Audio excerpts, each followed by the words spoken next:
Assalamualaikum warahmatullahi wabarakatuh. Perkenalkan, nama saya Dwi Gita Anggraini dari Prodi Sistem Informasi UT Daerah Jakarta.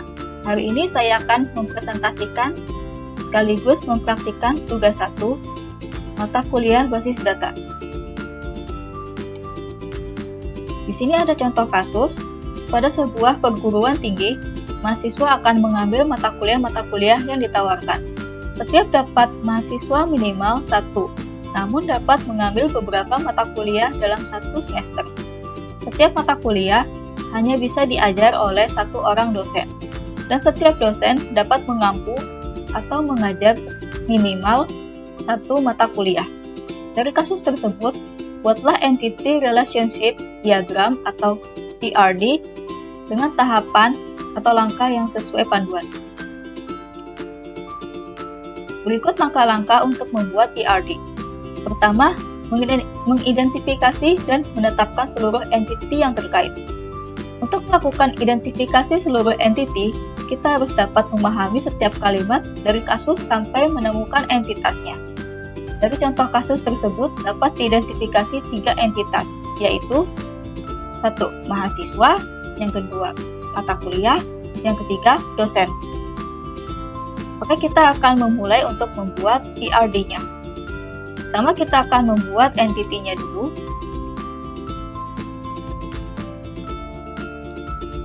Nama entity-nya ada mahasiswa. Kita kopas entity-nya, terus ganti yang kedua mata kuliah, kopas lagi, kita ganti entity ketiga dosen.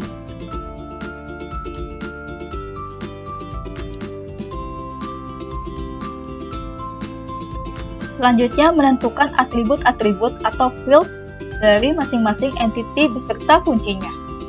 Pada tahapan kedua, yaitu menentukan atribut dari entity yang telah teridentifikasi pada tahap 1. Dalam kasus, tidak dijelaskan atribut setiap entity secara rinci. Jika kasus tersebut menyebutkan secara rinci atribut yang terjadi, maka atribut tersebut harus dituliskan sesuai dengan penjelasan kasus. Namun, jika kasus tersebut tidak menyebutkan, maka kita harus menentukannya secara intuisi atau penalaran yang terjadi dalam kehidupan sehari-hari. Misalkan, pada mahasiswa memiliki atribut NIM atau nomor induk mahasiswa dan nama mahasiswa. Yang kedua, mata kuliah memiliki atribut kode mata kuliah dan nama mata kuliah.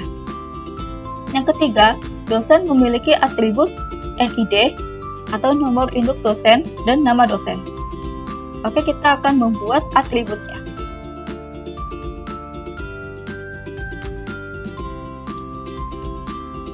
Mahasiswa atributnya NIM,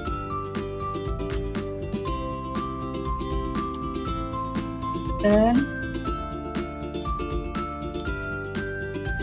nama mahasiswa.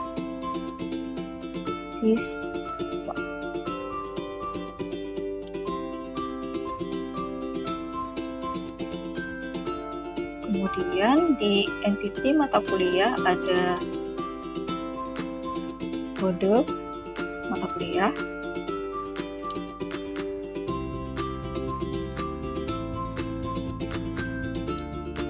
dan nama mata kuliah. Di entity dosen ada atribut NID,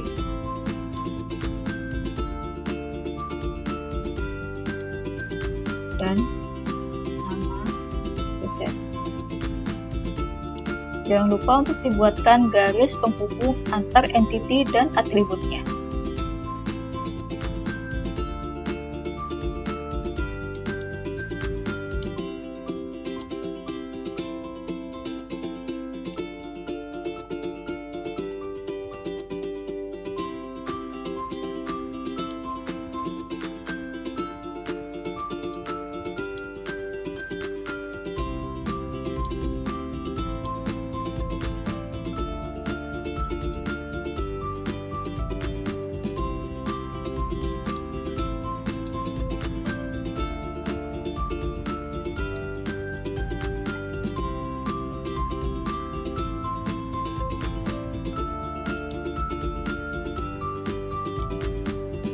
selanjutnya, mengidentifikasi dan menetapkan seluruh himpunan relasi di antara himpunan-himpunan entiti yang ada beserta kunci tamu.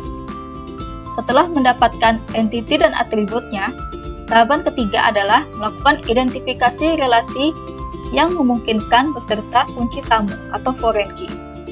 Dalam menentukan relasi, salah satu cara untuk memudahkannya adalah membuat matriks relasi antar setiap entitas. Sebagai contoh matriks relasi adalah sebagai berikut.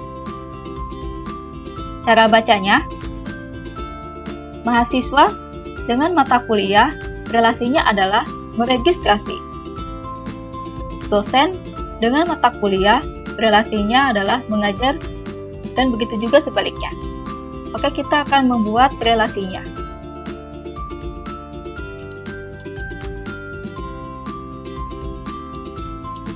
Sini relasinya meregistrasi. Kita kopas relasinya di sini.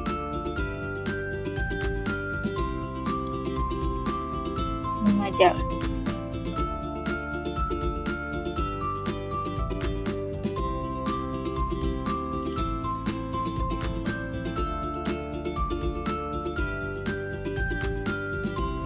Berikutnya adalah menentukan derajat relasi untuk setiap himpunan relasi. Langkah berikutnya adalah penambahan relasi sesuai dengan hasil identifikasi relasi. Untuk penambahan relasi, kita dapat melihat pada tabel matriks relasi yang sebelumnya. Berikutnya adalah sesuai dengan tahapan keempat, yaitu penambahan derajat kardinalitas. Dalam penambahan derajat kardinalitas, kita harus memahami kasus antar entiti. Apakah antar entiti tersebut satu ke satu ke banyak, atau banyak ke banyak. Untuk mendeteksi derajat kardinalitas, perhatikan ringkasan dari kasus berbagai berikut. Banyak mahasiswa meregistrasikan banyak mata kuliah. Banyak dosen mengajar minimal satu mata kuliah. Sehingga dari ringkasan kasus tersebut terbentuk derajat kardinalitas sebagai berikut. Mahasiswa dengan mata kuliah adalah banyak ke banyak. Dosen dengan mata kuliah adalah satu ke banyak. Oke, kita akan membuat derajat kardinalitas.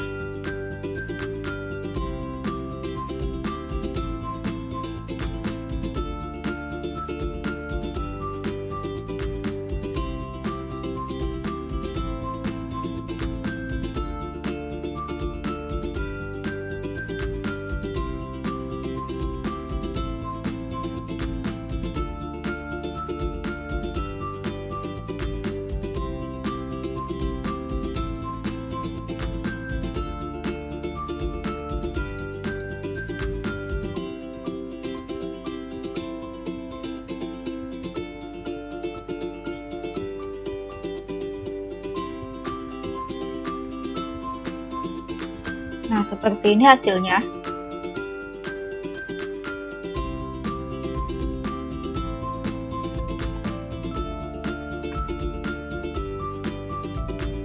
Hasil dari penambahan derajat kardinalitas menghasilkan ERD yang saling terhubung dan tergambar lebih lengkap. Cara membaca diagram di atas adalah sebagai berikut. Mahasiswa dengan mata kuliah dapat dibaca banyak mahasiswa meregistrasi banyak mata kuliah, minimal satu mata kuliah. Dosen dengan mata kuliah dapat dibaca satu dosen mengajar banyak mata kuliah, namun satu mata kuliah hanya diajar oleh dosen. Yang terakhir adalah melengkapi himpunan entitas dan himpunan relasi dengan atribut-atribut deskriptif atau non-key. Untuk tahapan terakhir adalah tahapan kelima, yaitu melengkapi himpunan entitas dan himpunan relasi dengan atribut-atribut deskriptif atau non-key. Pada gambar sebelumnya dapat kita lihat relasi yang banyak ke banyak, yaitu antar mahasiswa dengan mata kuliah. Jika relasi dari setiap entiti memiliki nilai banyak ke banyak, maka relasi tersebut berubah menjadi sebuah entiti dan atributnya adalah primary dari setiap entiti yang terhubung. kita akan merapikan entity-nya dulu ya. Ini dia hasil akhir dari IRD yang saya buat. Terdapat perubahan, yaitu meregistrasi menjadi entitas yang diikuti oleh atribut dari primary key ke setiap entity yang terhubung. Mungkin itu saja yang saya presentasikan. Mohon maaf jika ada salah-salah kata dalam pengucapan saya. Wassalamualaikum warahmatullahi wabarakatuh.